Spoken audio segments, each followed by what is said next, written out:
Ladies and gentlemen, happy 4th of July, happy Independence Day. The Church of Satan wishes to wish you a wonderful Independence Day.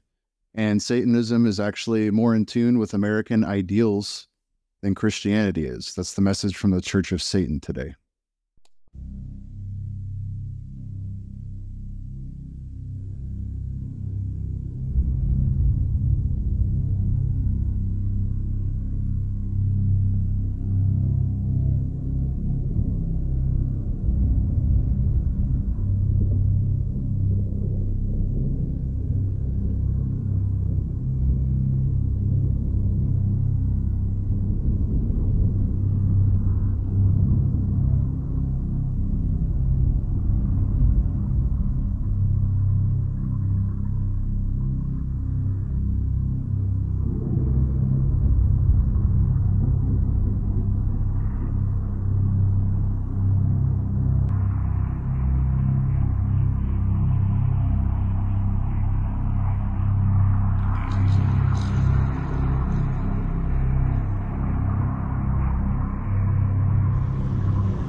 What's going on, everybody? Welcome back to the Dead Shall Talk, episode 4, where we're going to be covering the Church of Satan and Anton Levay.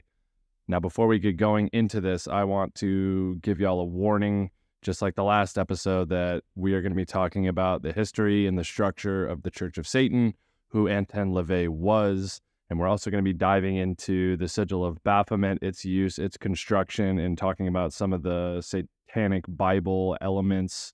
Just know that we're not going to read anything from the Satanic Bible or satanic rituals, incantations, so on and so forth. So if you're not comfortable with that, pause, fast track off the video, go watch one of our investigation videos, or enjoy the rest of your day, because it is known that demonic entities and energies can latch onto electromagnetic wavelengths as you speak of them. So with that being said, let's roll right into it. So Anton Levay unexpectedly became the founder of a new religion called the Church of Satan. He had believed that there was a need to publicly oppose the stagnation of Christianity and felt that if he didn't do it, that someone less qualified would. Levay saw the necessity for a representative of justice who understood the struggles of being a human and shared our passions and flaws while being wiser and stronger. He recognized that many advancements in science and philosophy were made by those who rebelled against God and traditional society, which I found extremely interesting. Levay identified Satan as the ideal figure to embody the revolutionary, creative, and irrepressible spirit within us. He saw Satan as a deity who tempted mankind with pleasures, offering enlightening secrets, and understood humanity on a profound level. Unlike traditional religious beliefs, Satan encouraged indulgence instead of creating sins to enforce compliance. So it's kind of a crazy, well, it's the inversion of Christianity. It's the absolute opposite. So that being said, one of the first orders or circles that he created, it was called the Magical Circle Order of the Trapezoid. So in the early 1950s, Anton Levay began exploring these ideas. And he gained quite a reputation as this powerful black magician in San Francisco. A lot of people actually resonated with this philosophy and gravitated towards him naturally. And he formed a group called the Order of the Trapezoid, which later became the governing body of the Church of Satan. So Levay's gatherings attracted individuals from various professions and backgrounds. And we're talking artists, doctors, writers, law enforcement officers, influential figures, property owners, descendants of U.S. presidents even. And Levay was aiming to establish something new that would challenge traditional doctrines and break free from the ignorance and hypocrisy of Christian churches. Once again, these are his belief, not ours. And he wanted to provide a philosophy that emphasized natural instinct without imposing guilt for perceived sins. Levay developed rituals and formulas for this thing he called the magic circle. achieving tangible results in areas like professional advancement, financial gain, personal satisfaction. He believed in harnessing dark forces to affect change according to one's will. Can A I challenge centuries old. Go ahead, Dylan. Yeah, can I touch on that real quick? So when we were talking about how we were going to open up into like the satanic Bible and stuff, there's three main characters that the Church of Satan reaches out to according to the satanic Bible, and that's Satan, Belial, and Leviathan. There's three separate books, and each of them is a deity in which that these magicians will invoke power from different things. Just wanted to touch on that. No, it's really interesting. Definitely haven't read into a lot of the actual working practices, especially after my experience with Crowley's work. I can't imagine what level this stuff is on, right? Yeah. He wanted to provide this philosophy that emphasized, like I said, the natural instincts without imposing guilt for perceived sins. They embraced them instead. Levay developed rituals and formulas for the magic circle, achieving tangible results in areas like professional development, financial gain, personal satisfaction, and those dark forces you were just talking about. The purpose was to challenge centuries-old beliefs. Levay decided to create this organized satanic religion and openly named it the Church of Satan and consecrated in the name of Satan rather than God. Yeah, it's like just immensely just backwards from, and like you said, we're talking about his beliefs, not ours. Like, we believe in God, we believe in the holy. We do not support the satanic, and we never will, just based on our experiences that we've had together with these dark forces. But we still want to. Not good. Yeah, no, they're not good. They're not good. And you can believe whatever you want. If you want to pray to Satan, you want to do rituals, more power to you. You're allowed to do that. We just do not support it, and we stand firm on that for sure. Good. And, with this being our fourth episode, if you haven't caught on, we're kind of bringing to light things and topics that people aren't comfortable talking about. But I mean, this church, they just released a podcast today about how, Satanism aligns with the American values. And, there's things that are out there, and I think it's important to discuss them. I don't think the paranormal, I don't think religion, politics, these are the things that are important to us. And this is why we talk about them. It's not to preach about them. It's to bring awareness of it. Right. And that's the whole reason why we research the paranormal. It's to figure out what's really going on. All these untold questions that we want answered, right? About life and death and spiritualism and existence, right? So that's just, we're being open-minded. We're not, preaching that this is the thing to follow, but these things are out there and people are openly, and these things are growing. These organizations are growing within the world. On their website, there's still like donate to the Church of Satan, new membership registration. Like, people are still joining this organization to this day. And in regards to what you're talking about with the podcast about aligning with American values, we'll go over that later. The 9 satanic statements, the 9 satanic sins, and the 11 satanic rules of earth. So we'll touch on that, and we'll see what y'all think about what they said about aligning with American values and characteristics compared to, what is written. So going forward, the Church of Satan, established by Anton Levay, quickly gained attention and notoriety within a year and a half of his creation, give or take. I guess it's said that 3 significant events brought the church into the spotlight, capturing media attention all like worldwide. It caught on like a wildfire. The first major media sensation occurred when 2 prominent members of the church, quoted John Raymond and Judith Case, approached Levay to officiate their wedding ceremony. The ceremony took place on February 1st, 1967, and was conducted in the name of Satan. Now, you can imagine in 67, this was like a big deal. The news of this unconventional union spread like wildfire, like I said, attracting reporters and photographers from California to Europe. This was global news. The crowd gathered outside the notorious Victorian Black House, which was located at 6114 California Street in San Francisco, California. This thing was so massive that the police had to cordon off the area. The media coverage focused on sensationalized aspects such as the presence of a naked female altar and the roaring of a Nubian lion named Togare. You can imagine that, probably quite the spectacle for the 60s. And it was at this time that Levay was nicknamed the Black Pope. I mean, that's just insanely blasphemous as it is. Holy smokes. But that's what the press called him. And they were eager to interview him. The wedding became a symbol of supreme blasphemy, like I just said, and ignited public curiosity about the Church of Satan. During its early days, the Church of Satan aimed to challenge and dismantle the foundations of Christianity. The rituals performed were deliberately blasphemous and aimed to liberate individuals from the guilt imposed by traditional religious practices. And mind me, I know I'm reading from notes right now, but y'all have no idea how much freaking information there is surrounding the Church of Satan. Like, it is like a well-established religious organization. It's insane. So Levay drew his inspiration from the writings of diabolicists, incorporating elements like the use of a naked female altar, corrupted church hymns, the inversion of the cross, which we know today is the ultimate sign of the devil, and the recitation of the Lord's Prayer in reverse, which I've actually heard of before. Have you heard that before? Like when people like get possessed or like have some sort of like evil spirit within them, that if they're recorded saying what sounds like prayers and you run it in reverse, it's like religious hymns and prayers.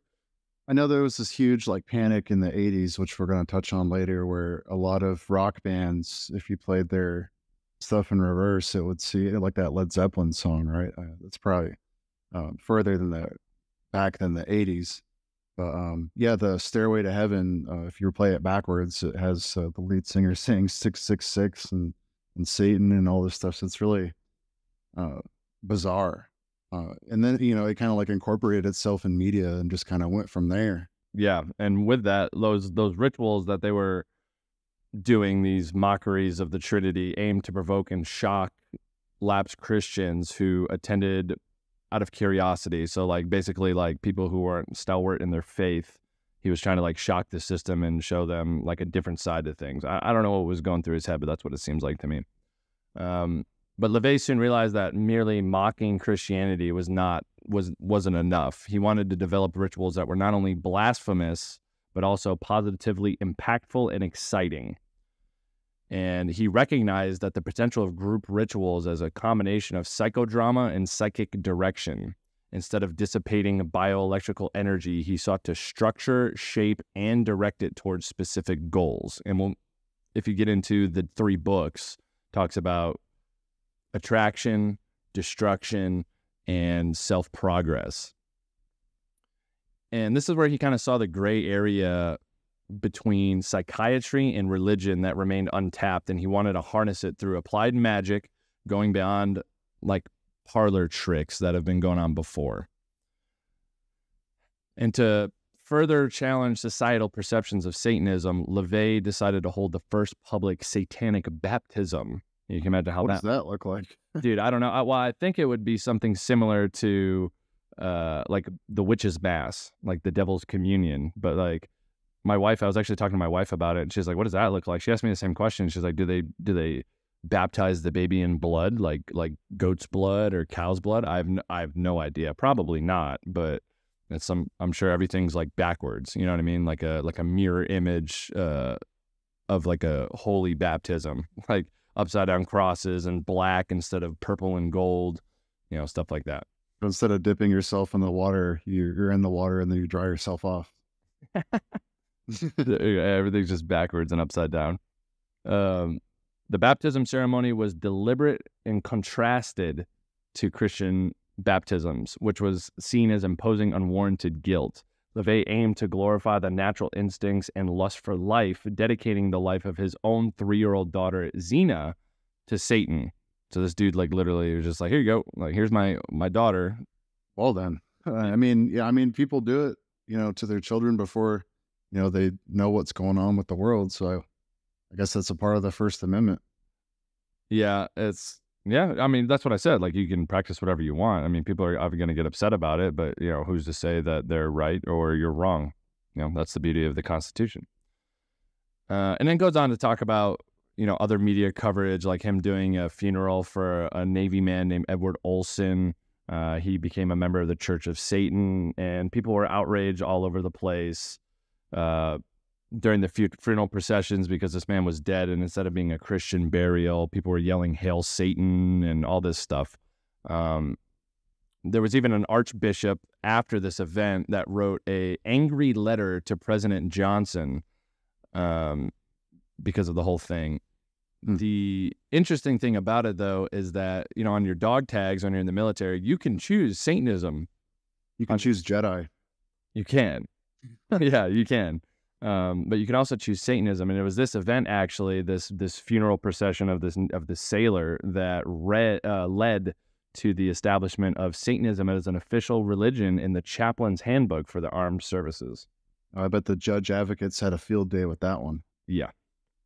So, you know, touching on that, and, you know, it infiltrated into, you know, our armed forces and became recognized, and they had to restructure their entire system of how they carried out, you know, equality of religion. And that's what kind of led to this media circus. So once the Church of Satan gained international press coverage, local reports in San Francisco diminished. And initially, Levay was seen as a local eccentric known for his interest in the occult, ghost hunting, and keeping exotic pets like lions and leopards of the sort. However, the Church of Satan gained recognition on a global scale. People started taking Satanism more seriously. Articles about cults and covens imitating this new Church of Satan began appearing in magazines all the way from New York to London.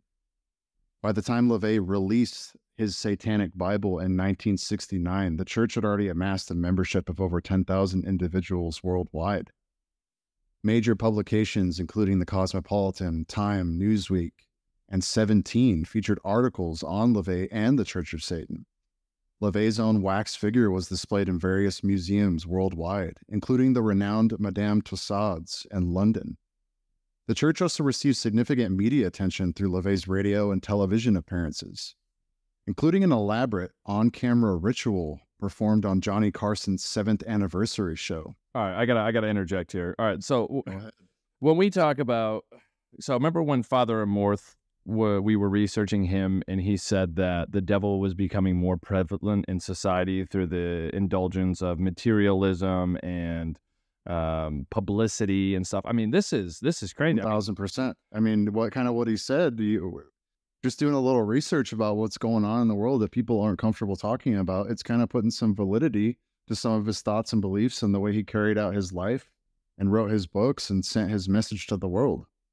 Yeah, and it's just, I mean, if you're if you have any belief in theology of any sorts, like whatever your rendition of Satan, Lucifer, Belial is, I mean, this is a direct reflection of his infestation into the minds of humanity, which is the ultimate goal. Because Father Amorth talked about how that the Catholic Church is not corrupted. The Catholic Church is a holy place, but Satan had made his way into the Catholic Church and had influenced and infested the minds of the clergy members there to do unholy things like molest kids and sex crimes and all these different things. So, I mean, this is just like, this is where it was like the ball was getting rolling. I mean, I know Satan's probably been doing it for a long time, but in modern times, if you will.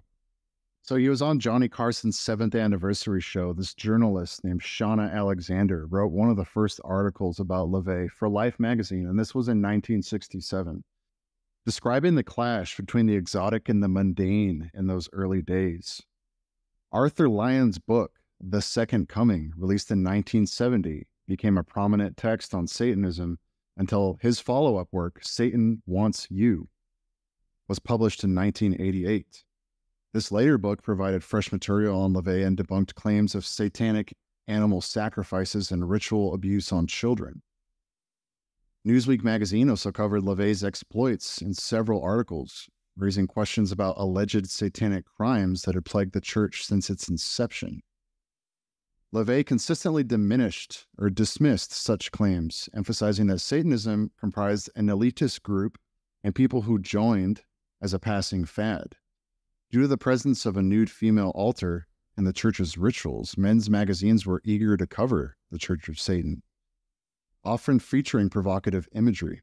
Levay himself appeared in certain publications displaying his own body. Writer Burton Wolfe, who joined the church briefly in 1968, contributed articles that accompanied these images and later penned a biography of Levay in 1975. And Wolf continued to write about Levay. He eventually distanced himself from the church due to his perception of its evolution into this harsh and vindictive organization. In Wolf's biography, this served as a reliable reference until the authorized biography, The Secret Life of a Satanist, was published. However, Levay observed a decline in fair and objective reporting about the Church of Satan in the mid-1980s, which was known as the Satanic Panic, which things come to mind like Ozzy Osbourne and several metal bands that came out during that time.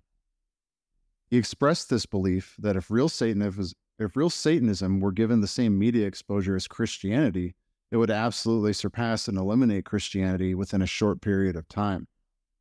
He believed that unbiased truth, if presented openly, would pose a significant threat to established religious beliefs. And I don't know how much, because we didn't do any research on it. I don't know how much like backlash or back push there was from because the main body is the Catholic Church, right? The Catholic Church really is the one that like pushes like a lot of like control over that umbrella of faith, Catholic, Christian, religion, because this is what the Church of Satan aligns to, the ideological principles of entities and belief is through Christianity. And I don't know. I don't know what he was dealing with in regards to like the pushback from the church, because you said if he believed that the unbiased truth, if presented openly, would pose a significant threat to established religious beliefs. I mean, do you think there's any validity to that? Well, I think that people were picturing them as, cutting up babies and doing human sacrifices and things like that, which we'll touch on what the principles are of the church and all that. And it explicitly states that they don't do that, right? And, we think of dark things, we think of evil things, we think of sins as grave as murder, right? But apparently that's not what they're doing and what they do today. So I think that's kind of what they're talking about, if presented openly and not a part of a satanic panic and not a part of this, hey, these guys, kill little children and grown adults for ritual sacrifice. I think that's kind of what they were going with that. Yeah, and rolling off of this whole media outbreak of this media circus, as you called it, there's a period of the Church of Satan called Lucifer Rising.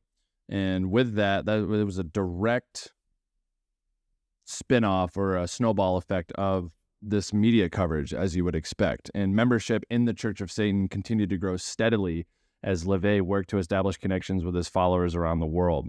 And it's noted that whenever he traveled, he made an effort to visit his constituents, bestowing palpable visits upon their grottos and receiving grandiose receptions adorned with pomp and black capes, which is very common for people that are trying to grow something. Like, the leader of the church is coming to visit me. Like, how great of him, However, Levay found these displays increasingly embarrassing, which I thought was interesting, as some members lack subtlety and decorum. And decorum is going to be a big thing when we talk about the sins of Satanism. Their idea of protest or shock was to wear their lodge regalia even to the mundane places like Denny's. Dude, could you imagine you like walk into a Denny's looking for a Grand Slam and you just got all these dudes in just like black and red robes? Just like turn around and look at you, just slow. What is thy bidding? Bring me coffee without bits in it, please. And in the early days of the church, right, Levay openly printed his address and phone numbers on promotional materials such as, posters, fake folded money, which is brilliant, by the way, because someone's going to pick that up. So it was sold that he would like leave these fake folded money on the ground with his number on it, and people would pick it up and they would look at it, and it's like, join the Church of Satan. Interested? Call this call this number. Kind of so you could drop those all over town, and everyone's going to pick it up and learn about it. Exactly. I mean, not that it sounds like a smart guy, And he also allowed reporters to publish his address as they pleased, aiming for honesty, openness, and transparency. So obviously, like this, bringing down of the defenses of people like, look, I'm open to talk about it. I'm not hiding anything here, yada, yada, yada. I'm not some creep. Yeah, I'm not a creep. Right? And, he, like a lot of other people, dreamed of working from his own home, like many writers. Remote work. What? I said, the whole world's getting into remote work, so he was ahead of the game. Yeah, exactly. OG of remote at home working. But this is gonna play into something because he he started to lose a lot of respect from his followers because he did like remote work because they were so used to him being around and showing up. They kind of started to build a jadedness to him because he stopped coming around and kind of thinking he was too good for them type deal. Interesting. Yep. And like I said, so like as his popularity increased, Levay established living quarters around the world to escape the constant demand of his celebrity status. He gradually reduced administrative obligations, focusing on more personal projects and the church's directions, which seems like it makes sense to me. Following Levay's plan, the church moved away from performing Satanism and towards practicing it. The initial wave of public spectacle and outrage, such as inverted Catholic match rituals, had served its purpose in weakening Christianity, which is, I would believe, would be something the devil specifically wants. Now, Levay sought to attack other sacred cows, I almost said crows, cows, and keeping Satanism vital and thriving. In 1970, public rituals and lectures conducted by Levay came to an end, while all weekly public ceremonies at the Black House there in California ceased in 1972. Could you imagine the energy left in that house? Like you said, you want to investigate it? Like, holy crap. It'd be pretty metal. At least I would hope so. Yeah. I need a quiet night. Yeah. The responsibility for satanic activity shifted to the numerous Church of Satan grottos established worldwide, with the central grotto, which is Levay's original Black House, served as the screening, approval, and guidance center for potential members. So it was like the sign-up house.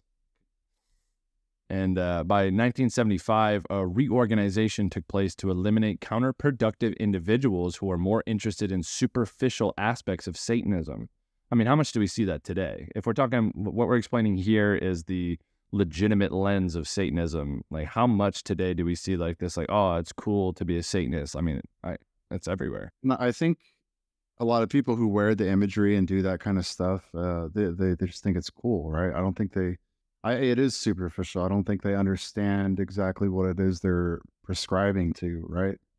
And you can see it. You go to Facebook Marketplace, you can see like demonic jewelry, cult-like clothing that you can wear. It's like a part of this like counterculture kind of movement, Like I think of like Hot Topic and things like that. Like Hot Topic, deals with scene and emo stuff, but there's like another kind of more dark marketplace, if you will. And I don't think everybody who wears or buys that stuff is a practicing Satanist. They just think it's awesome because it's metal, Exactly. And with that, Levay felt incensed to see his creation devolve into this like Satan fan club that bestowed attention on the weakest and least innovative members of the church. And despite the temptations of pursuing other avenues, Levay's loyalty to the organization compelled him to devise a diabolical plan to clean house, or like a cleansing, and eliminate bureaucratic obstacles that hindered the church's true destiny. And with that, the grotto system continued with less strict central management. And as Levay desired the Church of Satan to evolve into an underground cabal rather than a prolonged public spectacle or a mere like Satan pen pals club, like people just like getting together and talking about it. Some of the members desired to continue group activities and felt betrayed by Levay's changes, which is what I touched on earlier, while others harbored resentful sentiments toward him, that like animosity. With that, alternative groups formed and dissolved, characterized by infighting and jealousy. Another, how should I say, theme, like with the Hermetic Order of the Golden Dawn, the introduction of Aleister Crowley, the Thelemic Order. We see a pattern here. And in the midst of those developments, Levay became more selective about granting interviews, which led to rumors circulating about the church's demise and even Levay's death, because it was at that point. It's just like with the U.S. reporting on Kim Jong-un, like, oh, Kim Jong-un hasn't surfaced in like 30 days. And people are like, is he dead? Is he sick? It was kind of like that. But that being said too, before I touched on this kind of media circus, right? So that was kind of the initial stages. So after this media circus occurred and the church continued to grow, it grew into something that was coined in the 1980s called the satanic panic. And it was basically this global media frenzy called the Satanic Panic, and it was largely fueled by Lawrence Pasder's book, and the book was named Michelle Remembers. And in this book, it claimed to uncover repressed memories of the author's wife, detailing her alleged experience with a worldwide satanic cult. And this is very similar to historical accusations against Jews by Christian zealots. Michelle Remembers propagated conspiracy theories of devil worshippers engaged in ritual child sacrifice and seeking world domination, incorporating modern elements like snuff films, which is basically gore, drug cartels, child pornography. Christian evangelists and therapists eagerly joined the bandwagon, claiming to unearth similar stories buried in their patients' subconscious minds. The talk show circuit exploited this hysteria, while the Church of Satan strategically engaged selected media platforms to debunk these unfounded claims, which we're going to touch on later. It ties into their 9 principles.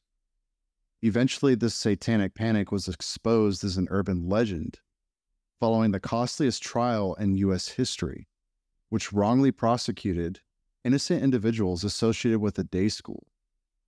Law enforcement agencies, skeptical societies, and sociologists examined this Christian-promoted hoax, unraveling its mechanisms. Courts have since reversed decisions against those accused during this Salem-like frenzy, and substantial financial judgments have been made against the Christian therapist responsible for manipulating vulnerable patients into believing in false ritual abuse. Pretty dark stuff, man. Yeah, it is. And, it's funny because it's like the Church of Satan got hit with the old taste of your own medicine because, that's the same tactic that Levay used in regards to like manipulating the psychology of less than solid foundation Christians, right? He said that he wanted to shell shock their system and make them believe something or tell them things that might convince them. They did the same thing. He just got the whole cosmic reversal splat in his face. It's almost politics, right? I mean, if we look at the culture of politics, it's all about, trying to criminalize each other and seeing, what laws has the current or ex-president broken or done, and we got to bring him to justice and all this stuff. So, I mean, it's really politics in this realm of occultism and religion, isn't it? Yeah, 100%. No, yeah, it is, isn't it? Yeah, you did that perfectly, actually. That makes a whole bunch of sense. It's all up here, man. Yeah.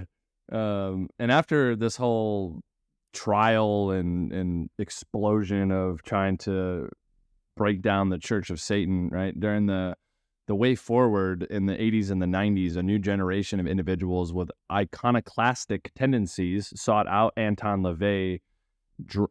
These individuals were drawn to the Church of Satan and inspired by his philosophy. These individuals, including Adam Parfait, Nick Bogus, Coop, Larry Wessel, Carl Abrahamson, Peggy Nadramia, Peter H. Gilmore, and others from the emerging counterculture found resonance in the Church of Satan's pragmatic view of the human condition, incorporating their own perspectives onto the teachings and the ritualism of the Church of Satan. With the arrival of Blanche Barton in 1984, who became Levay's partner and high priestess, the organization gained a solid administration. Levay focused on refining his own personal expression through recording keyboard sessions and publishing new books of his diabolical observations. Anton Levay passed away in 1997, but his capable administration ensured the continuity of the Church of Satan according to his vision. So they made sure that it was carried forward and things were protected. The iconic Black House where Levay resided was demolished in 2001 after Blanche Barton was forced to leave. Man, okay, so we talk about that for a second. So one of the more famous modern documentaries on demonically possessed houses or evil spirits is The Demon House. And I remember that the Gary, Indiana Police Department, they was talking to them outside and their faces were blurred and whatever. And I remember one of the cops saying, he goes, dude, if you tear down this house, like, what are you releasing on the world? Like, think about all the things that were summoned and tapped into inside of this house, and those walls contained it, and then they just destroyed it. That kind of goes into the idea or, the practice of demonic portals, doesn't it? I mean, because, the church will tell you, and I believe this too personally, this is just Brian speaking, um, these people open up portals for the demonic. It's not the fact that the house is haunted. It's the fact that a portal for communing with these beings of, dark antiquity or shadows or whatever you want to call them, these evil things, the portal to communicate with them was opened in this house and it was never closed. And that's why we get demonically infested homes. It's because of these black rituals that open these portals, right? So you can demolish the house. I mean, demons can come in through these portals, but you need to, these black magicians, so to speak, open them. So I think, before Zach Bagans destroyed that house, that's the house you're speaking of, right? That documentary. Mm-hmm. A priest should have performed a ritual to close the portal and then demolish the home, basically perform a cleansing before bulldozing it to the ground. Because, yeah, I mean, that portal may very well linger there and you could build something, on that house, and then that next house will have the same problems. Exactly. So I don't think it's the house itself that's possessed. It's the intention and the will and the ritual that was performed in it. Yeah, I think that's what you see a lot with haunted houses that paranormal investigators investigate. It may not be portals linked to hell, but they're portals linked to other sides that people open up through seances and Ouija boards and all these things, and they never properly close them, and they just stay open and just release and release and release. That's why Ouija boards are so dangerous. A lot of people play with them thinking they're toys or they're games and it's just for fun. And then all of a sudden the planchet's moving on its own and something flies across the room and they get scared and their hands come off it, which in the Ouija board practice, you need to say goodbye. We're closing this portal. Thanks for talking to us. But a lot of people will become so frightened. They're like, what the heck? And then they stop.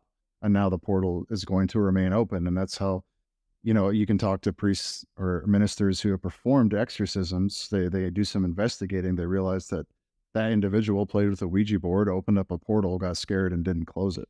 Yeah, that's big into when people contact like shamanistic cleansers as well. Like they energy portals that they end up closing through shamanistic practice. Yeah. But yeah, so to carry forward here, so the house was demolished in 2001, and they relocated to Southern California and appointed Peter H. Gilmore as the high priest in 2001, while the central grotto functions then moved to New York City. And that's where now, to this day, the current high priest resides in New York City.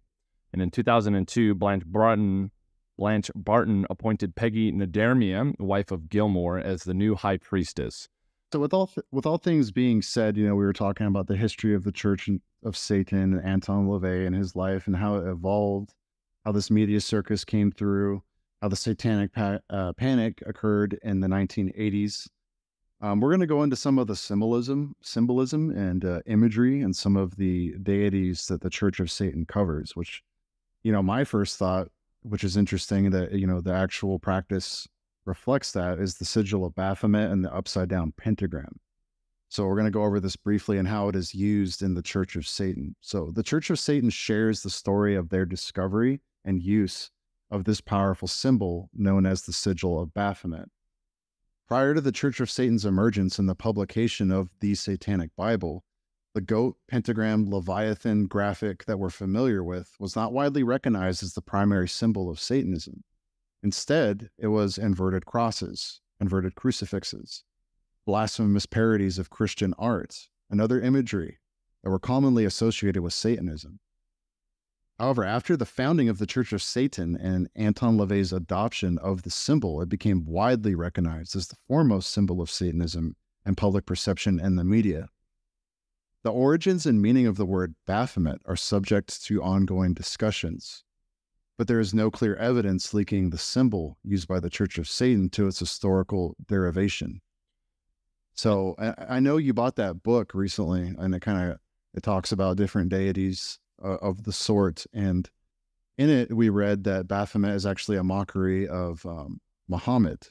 And I think the original Muhammad pronunciation was Muhammad. Mm-hmm.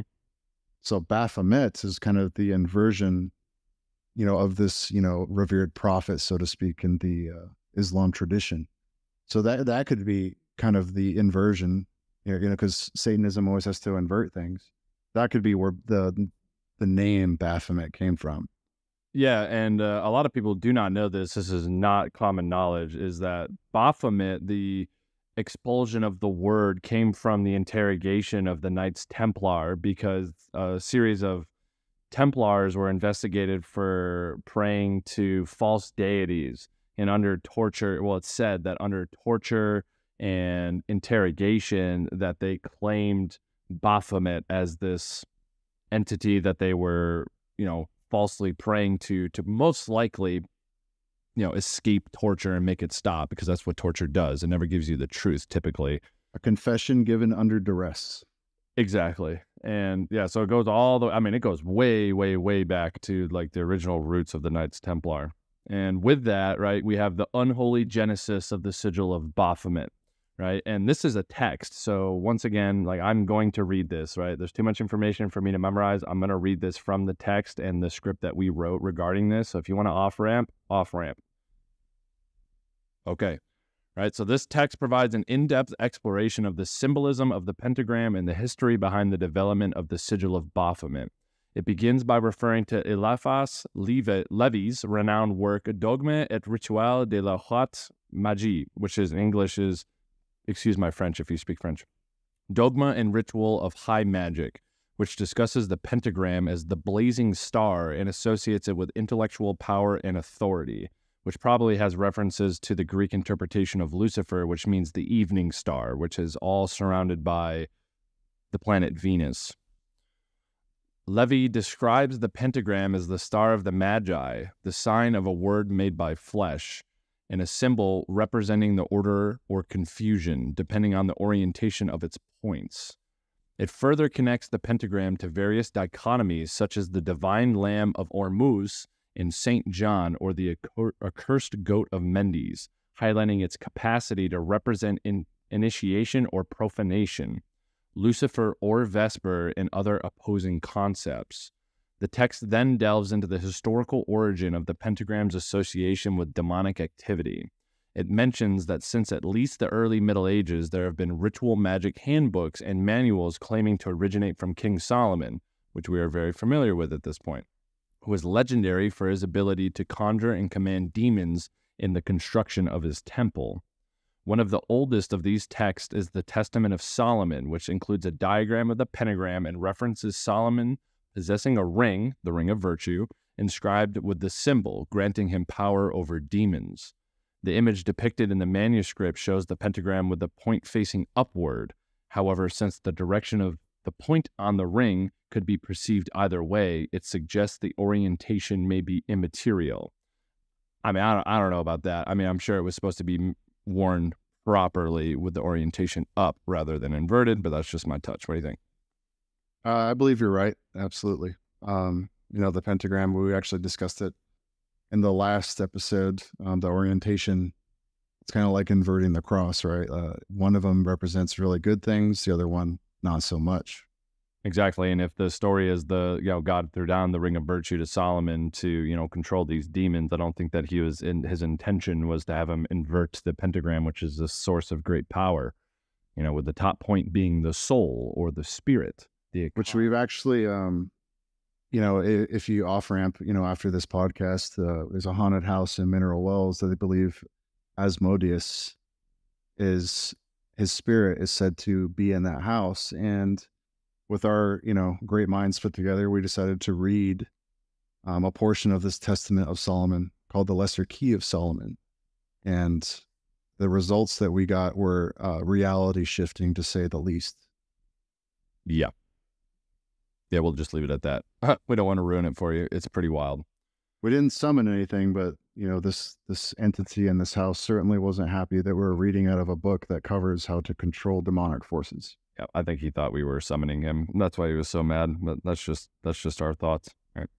So as I was saying, so that discussion, then shifts to the source of the symbolism presented by Levy in his work. It points to an engraving by Stanislas de Guiche in his book La Clef de la Magie Noire, which the English translation is The Key of Black Magic, which was published in 1897 as the first printed artwork featuring a goat face with a 5-pointed star referred to as the inverted pentagram of black magic, which is commonly coupled with the pentagram of Apollonius, which refers references, if you look at the picture, it has a picture of Adam and Eve combined inside of a pentagram and talks to the angel, not demon, the angel Apollyon, the angel of the abyss or the destroyer, who is sent to open the pits of destruction upon the signaling of God during the how should you say? It's like the rapture, so to speak. Exactly. Like all the non-believers, Apollyon will open the abyss, and these like scorpion, like lion creatures will come out and just sting people and kill them, basically, for eternity. Lovely. Yeah, it's pretty gnarly. De Guicia, a French occultist, considered Eliphas Levi to be one of the greatest geniuses of the 19th century. And we didn't touch on him very much, but basically he was an 18th century occultist. He studied esotericism, and he was kind of like a precursor right before the birth of Aleister Crowley. And, you know, this individual likely drew inspiration from Levy's concepts while embellishing them further. So this engraving, right? The engraving incorporates the names of the demon Lilith and the figure Samael, both mentioned by Levy, which I hear those names. The first thing I think of is Diablo, right? I mean, this content is reflected in media. You know, it continues to this day. While Levy does not mention the Leviathan, the image is encircled by the name in Hebrew script. This text also mentions other works influenced by Levy's description, such as Paul Jago's Science Occult et Magie Pratique. That was pretty good, dude. I was about to say, I just butchered that, but basically in English, that's the Occult Science and Practical Magic, written in 1924. And also Oswald Worth's La Franque Maconier Rendu, Intelligible à ses adeptes, the French Masonry made intelligible to its followers in 1931. Now, these authors played significant roles in the development and dissemination of this goat pentagram Baphomet symbol through their writings and illustrations. Additionally, the text discussed the adoption of the symbol by Anton Levay during his transformation of the Order of the Trapezoid into the Church of Satan. Levay selected the particular version of the symbol from the Maurice Bessy book and modified it to create the iconic sigil of Baphomet associated with the Church of Satan. This pentagram, known as the Penta-Alpha, derives from the Pythagorean tradition, while the goat or ram's head within it represents the goat of Mendes, a symbol of the Egyptian Neter Amun, associated with the dark force in nature. The consecratic circles containing the Hebrew word Leviathan stem from Ophite Jewish traditions, symbolizing the dragon of the abyss descended from Tiamat. The text further addresses copyright and trademark issues surrounding this symbol, oddly enough. The Church of Satan obtained a trademark in 1983 protecting the use of the sigil of Baphomet in combination with the words, the Church of Satan. The copyright for the artwork on the cover of the Bessy book is likely to have lapsed, potentially placing it in the public domain. So in conclusion, the text emphasizes the lasting significance of the sigil of Baphomet as a powerful visual representation of satanic philosophy. It acknowledges the symbol's origins in the works of Levy. How do you say his name? De Guicia? I think it's De Guicia. De Guicia, and others who sought to counter their critics by creating this image associated with unconstrained black magicians. The text reflects on the symbol's enduring presence within Satanism and its continued influence in shaping satanic philosophy and identity. And on that, we're going to briefly go over and discuss the 9 satanic statements. So Dylan, why don't you take the first one? All right. So the 9 satanic statements, right? And hey, listen, we did our research. We pulled this directly from the Church of Satan. Like this is from the horse's mouth, right? Number 1, Satan represents indulgence instead of abstinence. Now I read that and I don't think, indulgence, it can mean indulging in many different things. One of the struggles that I overcame throughout my military career, I'm a recently separated veteran. It's kind of the indulgence of alcohol, right? Which, Satanists say, do what thou wilt. So drink as much as you like, but I really don't think indulging in certain things, it's meant to keep you healthy, right? Your body's a temple, right? So, indulgence doesn't have to mean, just like indulging in lust. It's indulging in any of the sins, right? What was that? That. Yeah, what was Sorry, that go on. saying? What was that saying that you told me about the three drinks? So in the Judaic tradition, one of the first vineyards of the Hebrew people, it was said that Satan appeared himself to, the worker or the owner of this vineyard, and he slain several animals, and the blood soaked into the roots of the vines. And I believe the first one, which I might butcher this, I'm trying to pull this from memory. The first animal that Satan slaughtered on the vineyard was a lamb, because he said, when you have your first drink of wine, you'll feel as innocent and happy like a young, innocent lamb. And the next one was that of a lion. You keep indulging, you become boisterous, you become angry. And I believe the final animal he slaughtered and the blood went into the vines of the grapes was a monkey, because your intelligence will be that of a monkey. He was kind of giving his warning there, at least in the Judaic tradition, right? You're supposed to drink wine, before you usher in the Sabbath. So it's this whole, you have a sip of wine, you recite the prayers. So it's a part of the tradition, right? So they gave clear warnings given from Satan. Hey, if you indulge in this beverage too much, these are the things that'll happen to you. Yeah, and since we're kind of running tight on time here, let's go through all of the 9 statements, the 9 sins, and the 11 rules, and let's kind of like bounce back to what we were talking about with what they were saying about the American values, right? So I'll do the rest of the statements here, right? So Satan represents vital existence instead of spiritual pipe dreams. That's number 2. Number 3, Satan represents undefiled wisdom instead of hypocritical self-deceit. Number 4, Satan represents kindness to those who deserve it instead of love wasted on ingrates. Number 5, Satan represents vengeance instead of turning the other cheek. Number 6, Satan represents responsibility to the responsible instead of concern for psychic vampires. Number 7, Satan represents man as just another animal, sometimes better, more often worse than those that walk on all fours, who, because of his divine, spiritual, and intellectual development, has become the most vicious animal of them all. 8, Satan represents all of the so-called sins, as they all lead to physical, mental, or emotional gratification. Satan has been the best friend the church has ever had, as he kept it in business all these years. I mean, number 9, I guess, the fear of evil kind of keeps people behaving, so to speak. So I would agree. I would agree with that. I would disagree with number 8. Indulging in these sins. Not all of these sins will lead to physical, mental, or emotional gratification. Maybe temporarily, right?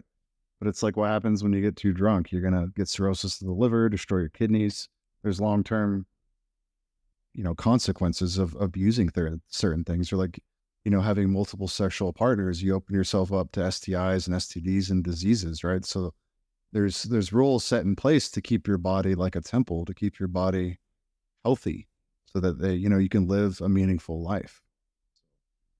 Some of those make sense, right? But some of them not so much, at least personally for me. Yeah, I'm on the same page. You want to cover the sins? The 9 satanic sins. Number 1, stupidity. Number 2, attentiousness. Number 3, Dylan, help me with this pronunciation. Solipsism, which is the overwhelming belief in self, like self-centeredness, basically. Number 4, self-deceit. Number 5, herd conformity. Number 6, lack of perspective. Number 7, forgetfulness of past orthodoxies. Number 8, counterproductive pride. Number 9, lack of aesthetics. Which is what I wanted to touch on, because Levay was getting pissed because he was seeing all of this lack of like aesthetic appreciation for like his church, and that's what I was talking about earlier, was making him angry in regards to this Satan fan club, and people weren't taking it seriously, and everything was lackluster. It's a sin of the Satan. You gotta look cool. I mean, there's a piece of it. I mean, it's got to be. I mean, there's probably a piece of him that said that, hey, this needs to look visually appealing to the demographic of who I'm recruiting. It's just like when you play a video game and you don't know who to pick as like your order or cult or whatever, or your faction that you're gonna pick, and you're like, man, I don't know, but this guy looks cool, so I'm gonna go with him. I always choose the female or the skinny dude, for a smaller hitbox, depending on what kind of game. I play mostly shooters. Yeah, yeah. Well, yeah, for shooters, but like MMOs and stuff, it's like, yeah, I don't know what any of these people do, but like, yeah, this guy looks cool, so I'm gonna go with him. This guy looks metal. Choose him. Exactly. Yeah. All right, and that will lead us into the 11 satanic rules on Earth. Number 1, do not give opinions or advice unless you are asked. Okay, I kind of like that one, actually. 2, do not tell your troubles to others unless you are sure they want to hear them. 3, when in another's lair, show him respect or else do not go there. Number 4, I love that word too. It's like lair, like what the hell? 4, if a guest in your lair annoys you, treat him cruelly and without mercy. Number 5, this one really makes me scratch my head because I don't know what this is. Do not make sexual advances unless you are given the mating signal. Now, I want to know what the mating signal is. Like, hey, bro, she just gave you the mating signal. Go for it. Yeah, go, go, go, go, go. She gave you the signal. Oh, my goodness. The mating signal. Yeah. Right. Number 6, do not take that which does not belong to you unless it is a burden to the other person and he cries out to be relieved. Number 7, acknowledge the power of magic if you have employed it successfully to obtain your desires. If you deny the power of magic after having called upon it with success, you will lose all you have obtained. That's an interesting one. 8, do not complain about anything to which you need not subject yourself. Number 9, which is counterintuitive to the satanic panic narrative of 1980, do not harm little children. Number 10, another counterintuitive message that goes against the 1980s. Do not kill non-human animals unless you are attacked or for your food. Now, what really gets me about this is it says do not kill non-human animals. So how I interpret that, and this is how I interpret it, is that, okay, we don't do anything with children, and we don't do anything with animals that are not food or we're being attacked, but adult humans are on the table. I mean, yeah, non-human animals, and I mean, it kind of talked about how humans are the most evolved animal, either more cruel or sometimes more smart, depending. So, I mean, it's weird how that's worded, right? It's interesting.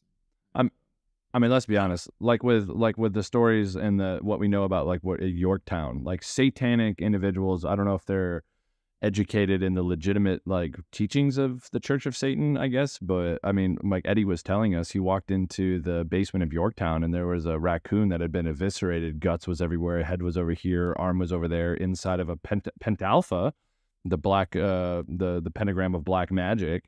Candles everywhere. So there are people that do use blood sacrifice for these rituals. Yeah, and earlier this year, me and my better half went to an oddities expo up in Dallas, and it was actually like I felt, in fact, that it was a low key like Satanist gathering because there was all these animal bones and snakes in jars, and I just didn't feel good. I almost felt like I walked through cobwebs. When we investigate sometimes, and you feel like an entity reached out to you. And I think 2 days later, we had a vision over our bed that there was this dark like figure, and I had to like cleanse my house. I think something latched onto us, that weird negativity latched onto us and followed us home, and I had to rebuke it. So I mean, you go to these places, which we're going to a haunted museum that coming up this Friday. We kind of got to be careful. Some of these attachments, they can sometimes latch onto you. Luckily, that one didn't last long, and we're good now, but it's interesting. And number 11, when walking in open territory, bother no one. If someone bothers you, ask him to stop. If he does not stop, destroy him. So what do we think? Like we figured we'd wrap this up with, open it with the Church of Satan's Happy Independence Day and how we align morally and characteristically to the American values. Like, what do we think after reading this? I'm going to say some yes and some absolutely not. I'd agree with you there. I mean, some of them are common sense and some of them are good practices. Like, don't bother people, respect people. I can get behind that. But if he does not stop, destroy him. I mean, that's open up to interpretation. Like verbally destroy him or like physically destroy him. Yeah. It's do not kill non-human animals. Like, what does that mean? Yeah. So anyways, yeah. So, all right. So we are at an hour on the nose. So this was a little long-winded, but we appreciate you sticking with us thus far. If you like the content, if you like the podcast, the direction that it's going, please leave a like, comment what you liked about the video, what you liked about the podcast, your thoughts on the Church of Satan, whether you're with it, whether you're not with it, so on and so forth. As well as, these scripts, take a lot of work to write out, and we put a lot of effort and time into bringing y'all these podcasts. And there's so much information that, we have like 5-6 pages of script here, just because there's so much stuff going on. But we wanted to give y'all the most comprehensive coverage of Anton Xander Levay and the Church of Satan that we possibly could. So yeah, if you wouldn't mind, drop a subscription. These come out every Friday, as well as when we do investigations, those videos will be published Thursday, and YouTube Shorts either on Saturday or Sunday. We're on the up and up. Brian and I thank you. We're on the climb. We're doing good, and it's all thanks to y'all, and we couldn't do it without you. So with that, Brian, you got anything to say? Yeah, check out our latest investigation video. We went to Columbus, Texas, and we investigated this old saloon from 1891. We got some weird vibes, and actually after some review, some of the evidence was actually better than some other investigative spots that are hot spots for activity, and nobody's really investigated that place before. And we delve into the history of it all. So if you're a history buff and, don't really like the paranormal, there's still something there for you. So check those videos out. Give us a like, give us a subscribe, give us a comment. Maybe tell us what do you guys want to hear? What do you guys want us to research and kind of give a dissertation on? We're open to that as well. And we're really grateful to everyone who subscribed and watches our videos and listens to us. We do it for you guys, and we do it for our love of the paranormal as well. And we're trying to thanks for sticking with us. Thanks for sticking with us, and we're constantly improving every chance that you give us. So we appreciate you. With that, happy 4th of July, and we will see you in the next one. Peace out.